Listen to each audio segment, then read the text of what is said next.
This is an introduction to Wings of Love, a 17-minute video from artist Craig David Parr. The piece presents a distinctive vision of England, in which the sense of something ancient and occult manifests alongside a representation of working-class domesticity corroded by time. The video meditates on a reproduction of a painting called Wings of Love, a work of 70s kitsch by Yorkshire artist Stephen Pearson. The first sense we have of the picture are its colours, blues, purples and yellows. It's likely they were once vivid, even garish, but now they're washed out and dim. Printed onto textured hardboard, the image is scuffed with age. Time has exposed the wood fibres that lie beneath the colours. The subjects of the painting appear as fragmentary glimpses, and their constellation remains unknown to us until the painting is revealed in full at the end of the film. Images of part of the picture flash up briefly, or else the camera drifts past them as it roams across the aged surface of the print. A swan's neck arcs snake-like, a bare-chested man bows his head. Black lines intersect to form a grid. In amongst the fragmented images of Wings of Love, footage is shown, often handheld and shaky. The camera zooms in and out of an image of a solar eclipse, making it waver in a dark sky. It hurries us through the pages of a book on archaeology, mimicking the movements of a speed-reading eye. And it surveys a narrow stairway before heading unsteadily down into an unlit basement, viewed through a lens of night vision green. The handheld footage creates the sense that someone, the person behind the camera, is insistently directing our gaze in order to tell a personal story. In amongst this footage, static images appear in fraction-of-a-second flashes. The Millennium Dome, or a bird carcass, the bones of its body picked clean, its still feathered wings stretched up and out. Sometimes, the image of a wild-eyed white man with a ginger beard appears in jumping, glitching video. With only his head and torso in view, the wild-eyed man is dressed like a modern-day warlock, in ceremonial clothes. He wears a black hooded cape over a black t-shirt. The t-shirt is printed with an image, but it's difficult to make out through the glitching picture. There are whites, reds and yellows, and it takes up most of his chest. The man stares out at us from a white-walled room, his ginger hair unkempt. At one point, a retro 70s-era television, a slightly concave screen set in a plastic box with knobs on the right-hand side and a silver antenna on top, sits in front of a lumpy textured Artex wall. Beneath the TV, utilitarian captions appear, highlighted in black.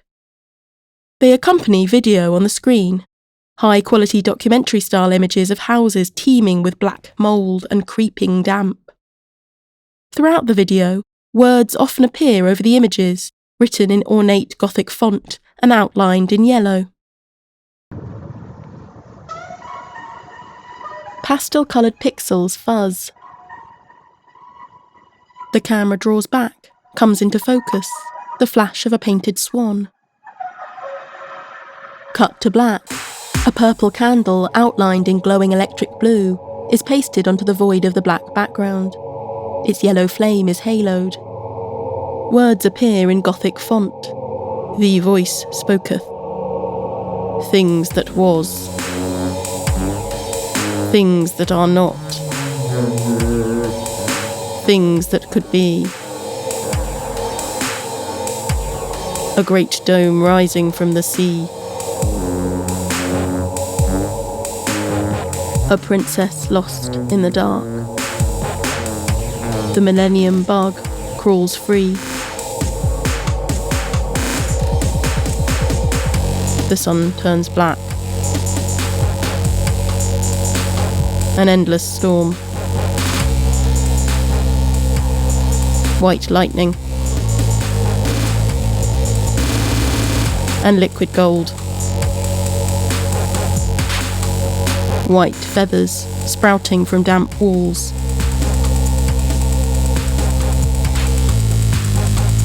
You will see the old guardians with vast, inescapable wings. They would keep you a child forever.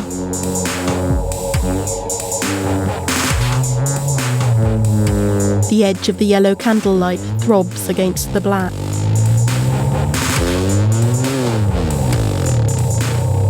In a field, grass sprawls thick and verdant. A colour filter turns the sky a sickly greenish blue.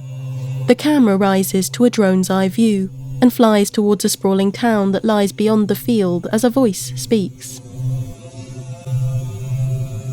When I was young, I used to get this feeling, sometimes when I was lying in bed, and I'd be kind of, I'm not sure if I was falling asleep or not, but I would get this image come into my head, and it was the mural in Jurassic Park, but not the green one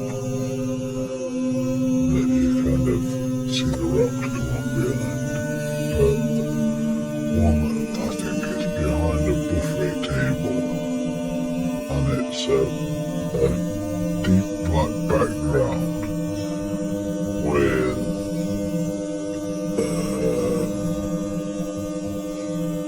a load of dinosaurs, and I'd be lying there in bed with this image in my head, and it would feel like there was a boulder. It'd feel like there was a boulder rolling over my legs and up my body, and my legs were kind of made of like a tin metal that was rusting, so they was just kind of crumbling to dust. Male hands feed bread to a bank of swans. In the gaggle, one tugs with hungry violence at another's sinuous neck. For a moment, white feather wings obscure a starry sky. An early 2000s mobile phone plays, placed ceremoniously inside a ring of half-burnt candles.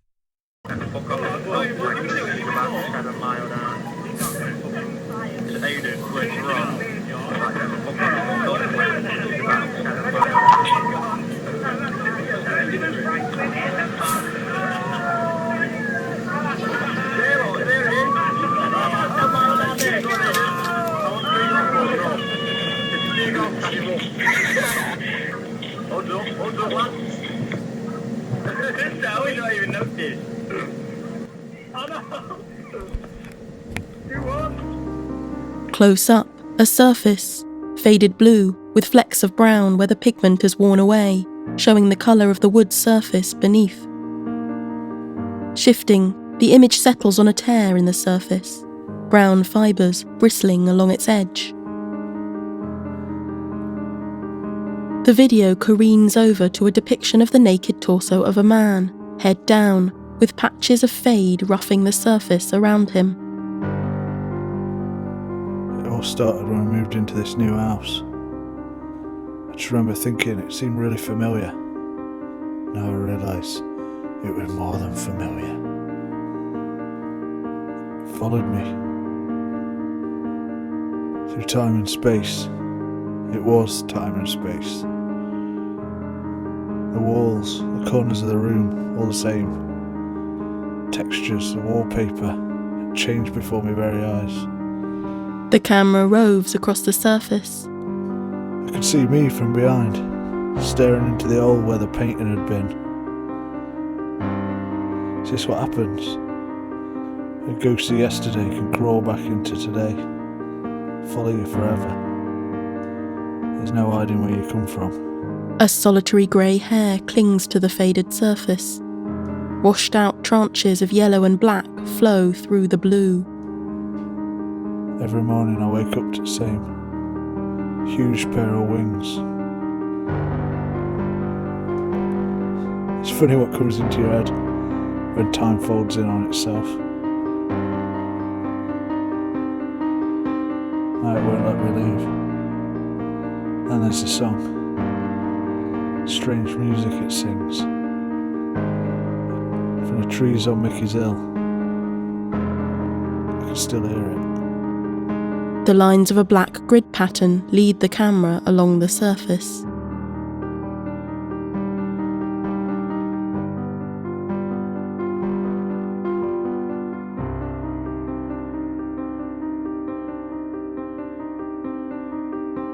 The camera soars up through patches of yellow.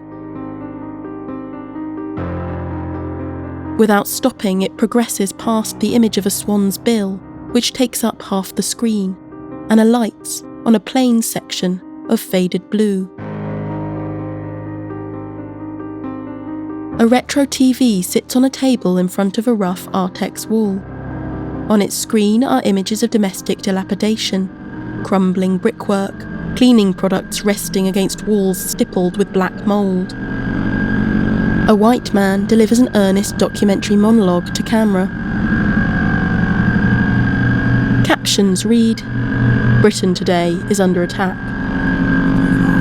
from an alien species, hiding within the walls of rented properties across the country.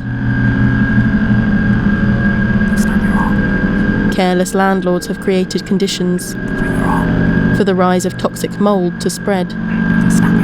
Not only is household mould dangerous for those with respiratory conditions, but new studies are showing worrying psychological effects. Nausea, hallucinations, and an altered perception of time." A wild-eyed man stares out of the screen, his image distorting as he reaches towards the camera. A solar eclipse, the black disk of the moon swallows the last blaze of sunlight. There's a swan and there's some steps and there's water and there's people, you know what I mean? And the swan's sort of like holding everything together, putting its wings round them. The image is unsteady, zooms out shakily from the blazing dark, then magnifies it again. And then somebody else said, well, that's funny, because everybody used to hang them over the fireplace in the houses, and same thing happened to mine, and same thing happened to my grandma and my auntie and my uncle. So a legend came up that it was these pictures that set fire to people's houses, but there were never nothing bad said about the wings of love. And apparently the Sun newspaper, people were writing into the Sun about it, and they said, we'll give people X amount of money if they will bring their pictures in, and we'll try and set fire to them, see if they'll go up in smoke, see if we can burn them. And even the Sun newspaper got involved, and they were claiming that they were haunted and there was something strange about these pictures. Now, I'm not quite sure whether it was because they were on something like MDF or something like that, and it weren't something that didn't burn easy. The void of the moon hangs in blackness, sunlight spilling out around its edges. And then sort of like later on, in 80s, when the Sun were looking into how come these pictures keep surviving, and the houses get burnt down, but the picture is still, there. Context when people are claiming for damages, how come they're all saying that they've got this picture hanging over the fire? As far as I know, I was the only person that I know that bought the Wings of Love. From the apex of the dark moon, the rays of the sun begin to bloom again. As the sunlight rises, the shadow of the moon is swallowed by the growing brightness. The image freezes, turned digital blue. Text reads, "No signal." The camera focuses and unfocuses on a dated-looking hardback titled Underneath English Towns.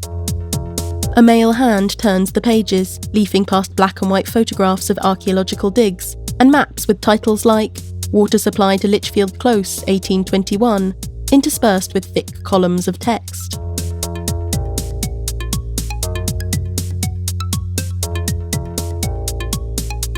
The hands flick a few pages back, passing a cluttered diagram showing the ruined sites of ancient buildings, roofless walls still running the outlines of houses, cowsheds, cellars.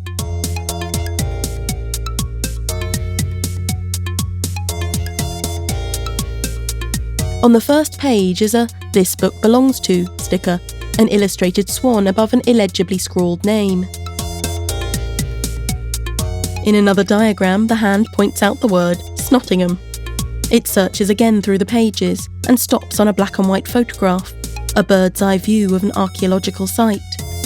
In the centre of the rubbled walls, a round hole descends into darkness. Shaky footage surveys the white painted banister of a dimly lit house.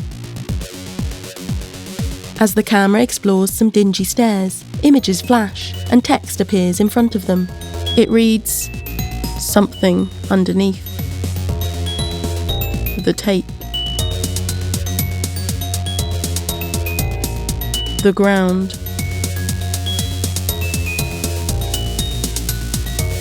So old. A hidden language." An image of the eclipse glitches. The text reads, "Ley lines on the wreck. Mickey's Hill. Aspiration portal." Seen through chain link fencing is a young man standing on the edge of a field. The text reads, "Domestic labyrinth simulation." The Millennium Dome stands over the water. The wild-eyed man reaches out.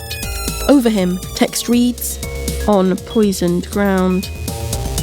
Stargate.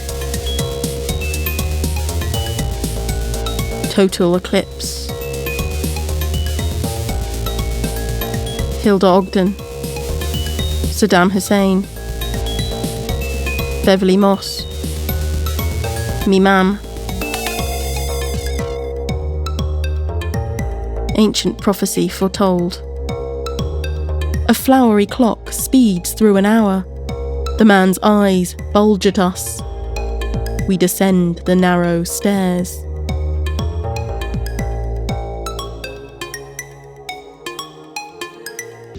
A night vision lens shows a squalid cellar in eerie greens. More text reads, "I was there, in the wall."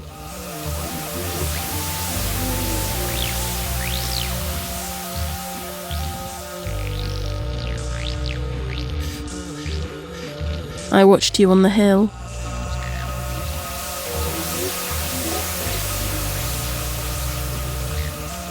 In the cellar, bits of the ceiling hang down. The bricks are mottled black with damp. Text reads, "I will always follow." The camera probes the dark recesses of the basement. It turns, and for a fraction of a second catches the person holding the camera, a hooded man, staring eyes, then black. Light returns, but nothing more. I'm standing in a darkened front room, staring at a faded reproduction of a painting on a kind of Arctic style wallpapered wall. There might have been a dado rail. There's a diagonal beam of warm orange light pouring in from the little window above the door. It's highlighting the dust particles, so they look like they're dancing in the late summer afternoon warmth. The song "Fly on the Wings of Love" by DJ Chucky featuring XGM plays on a tinny and bassless Sony Ericsson Walkman phone. While the smell of cut grass, poppers and cheap cider fills my nostrils. A painted swan's head comes into focus. There's a giant swan with a portal in its wings. It's just floating calmly there, not flapping or anything. And there's naked people near the swan. And there's a portal in its wings. The camera pulls back to reveal the painting in its entirety, framed in cheap white plastic, hanging on a dirty white wall. In the foreground, a grid-like flagstone floor gives way to a placid ocean. A naked woman sits on the flagstones, her back to us. She's looking out at the giant swan, whose wings stretch out above the waters, filling the sky. Its wings curve down, and on the tip of its right wing, a naked man stands, head bowed, hovering above the flagstones. The snake-necked swan looks in his direction, and he's facing towards it, but his eyes are fixed on the ground.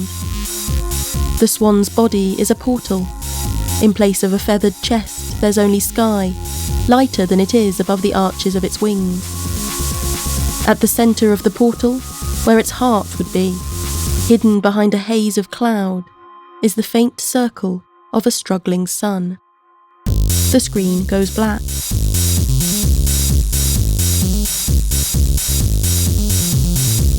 Wings of Love, a film by Craig David Parr.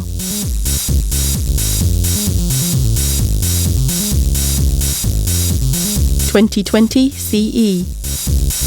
Music by Downward Dog Music. Special thanks Jody Bates, Van Horlin, DJ Chucky and XJM. Supervising producer Mike Jones, FVU. Film and video umbrella Stephen Bode, Katie Byford, Susanna Chisholm, Jade Desumala, Jonathan Stubbs. Commissioned by Film and Video Umbrella. Audio description was by Tim Lefebvre for VocalEyes.